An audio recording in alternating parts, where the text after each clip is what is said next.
माथे की बिंदिया चमकती रहे, हाथों की चूड़ियाँ खनकती रहे, पैरों की पायल झनकती रहे, पिया संग प्रेम की बेला सजती रहे। करवा चौथ का ये त्यौहार लाए खुशियाँ हजार, सुख समृद्धि से भरा हो आपका घर द्वार। हर सुहागिन का है ये अरमान, मिले उनके पति को दीर्घ आयु का वरदान। करवा चौथ की आप सभी को हार्दिक शुभकामनाएं। आज की वीडियो में मैं आपको करवा चौथ की पूजा विधि के बारे में बताऊंगी। श्री शिवाय नमस्तुभ्यम, हर हर महादेव। आप सभी का मेरे चैनल पर बहुत बहुत स्वागत है। हिंदू पंचांग के अनुसार करवा चौथ का व्रत हर साल कार्तिक माह के कृष्ण पक्ष की चतुर्थी तिथि को रखा जाता है। इस दिन कार्तिक संकष्टी चतुर्थी भी होती है, जिसे वक्रतुंड संकष्टी चतुर्थी भी कहते हैं। करवा के दिन सुहागिन महिलाएं और विवाह योग्य युवतियां अपने जीवन साथी की लंबी आयु और सुखी वैवाहिक जीवन के लिए निर्जला व्रत रखती हैं। आइए अब जानते हैं कि इस बार करवा चौथ का व्रत कब रखा जाएगा। कार्तिक माह की चतुर्थी तिथि का आरंभ 19 अक्टूबर को शाम 6:17 पर होगा और 20 अक्टूबर को दोपहर 3:47 पर चतुर्थी तिथि रहेगी। उदय काल के अनुसार चतुर्थी तिथि 20 अक्टूबर को रहेगा, तो इसलिए करवा चौथ का व्रत 20 अक्टूबर को ही रखा जाएगा। अब आइए जानते हैं करवा चौथ व्रत की सरल और उत्तम पूजा विधि के बारे में। करवा चौथ की पूजा वाले दिन आप प्रातः जल्दी उठे, स्नान आदि से निवृत्त होकर व्रत का संकल्प लें। जहां आपको करवा चौथ की पूजा संपन्न करना है, उस स्थान को अच्छे से साफ करके उस स्थान पर गोबर, हल्दी, गेरू से लेपन करके उस स्थान पर आटे से चौक पूर दे या फिर रंगोली बना दे। इसके बाद पूजा की एक चौकी को चौक के ऊपर रख दे और चौकी के ऊपर लाल या पीला वस्त्र बिछा दे। अब इसके बाद अक्षत और फूल का आसन दे के करवा माता की फोटो को विराजमान कर देंगे। साथ में हम करवा चौथ की पुस्तक को भी विराजमान कर देंगे। चूँकि फोटो में शंकर भगवान का समस्त परिवार विराजमान है, तो यहाँ पर मैं अलग से गणेश जी की स्थापना नहीं करूँगी। यहाँ पर मैंने पहले से ही करवा माता को लाल चुनरी उड़ा दिया है। इसके बाद हम कलश की स्थापना करेंगे। इसके लिए अक्षत से पहले हम अष्टदल कमल बना लेंगे। यहाँ पर मैं श्री कलश की स्थापना कर रही हूँ। आप चाहे तो दीप कलश की स्थापना भी कर सकते हैं। और एक लोटे पर स्वास्तिक बनाकर इसके कंठ पर हम मौली बांध देंगे। लोटे में थोड़ा सा गंगा जल और शुद्ध जल डालकर लोटे के कंठ तक भर देंगे। अब इसके अंदर एक हल्दी की गांठ, एक सुपारी, एक सिक्का, एक लौंग, एक इलायची, एक फूल डालकर पंच पल्लों को इसके मुख पर रख देंगे। यहाँ पर मैंने अशोक के 5 पत्ते लिए हैं। अशोक के 5 पत्ते रखने से पहले कलश के मुख पर भी हम रोली से इस प्रकार टीका कर देंगे और अशोक की पत्तियों पर भी हम रोली से टीका कर देंगे। इसके बाद अक्षत से भरा हुआ पूर्ण पात्र हम कलश के मुख पर रख देंगे। इसके बाद कलश को अष्टदल कमल के ऊपर रख देंगे और पूर्ण पात्र के ऊपर हम एक श्रीफल, जिस पर हमने पहले से चुनरी लपेट के रखी है, इसको रख देंगे। ध्यान रखें कि नारियल का मुख अपनी तरफ रखें। तो इस तरह से हमारी करवा माता का और कलश की स्थापना हो जाती है। अब बारी आती है करवों की। करवा चौथ की पूजा में करवों का विशेष महत्व होता है। यहाँ पर मैंने 2 करवा लिया है। दोनों करवों पर इस तरह से रोली का तिलक कर दूंगी और स्वास्तिक बना दूंगी। फिर इसके कंठ पर मौली बांध दूंगी। तो इस प्रकार करवा चौथ की पूजा में मैं अपने करवों को भी तैयार कर लूँगी। तो देखिए, यहाँ पर मैंने करवा चौथ की पूजा के लिए करवा को भी तैयार कर लिया है। अब दोनों करवों को हम भर देंगे। पहले करवे में हम लाई, चूड़ा, गट्टा, मिठाई को भर देंगे और दूसरे करवे में थोड़ा सा गंगा जल डालकर शुद्ध जल कंठ तक भर देंगे। जल वाले करवे में एक सिक्का, एक बतासा और अक्षत के कुछ दाने डाल देंगे। इस तरह से दोनों करवों को तैयार कर दिया। इसके बाद दोनों करवों पर गेहूं से भरा हुआ एक एक कटोरी को रख देंगे।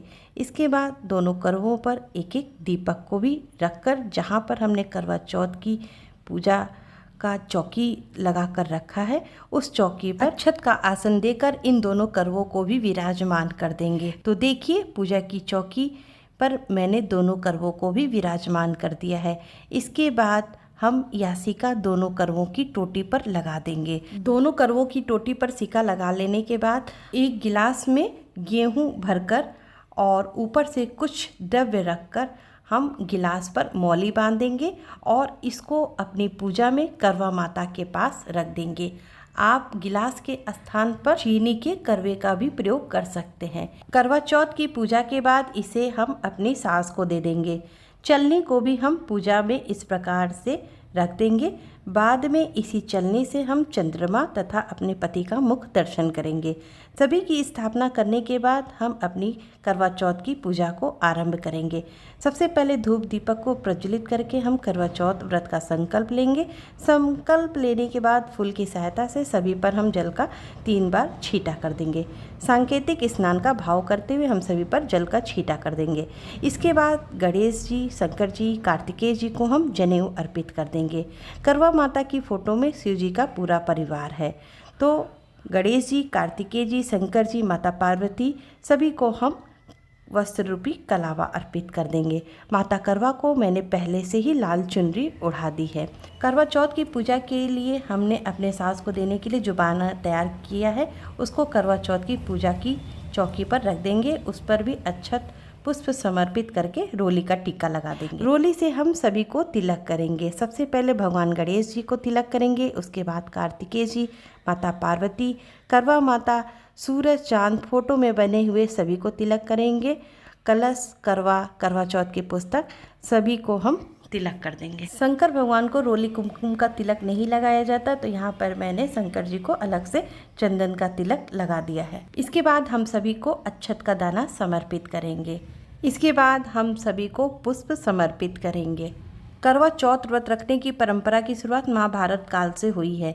बताते हैं कि सबसे पहले श्री कृष्ण जी के कहने पर द्रौपदी ने 5 पांडवों की प्राणों की रक्षा के लिए करवा चौथ का व्रत किया था और इसीलिए 5 पांडवों पर कोई आँच नहीं आई थी।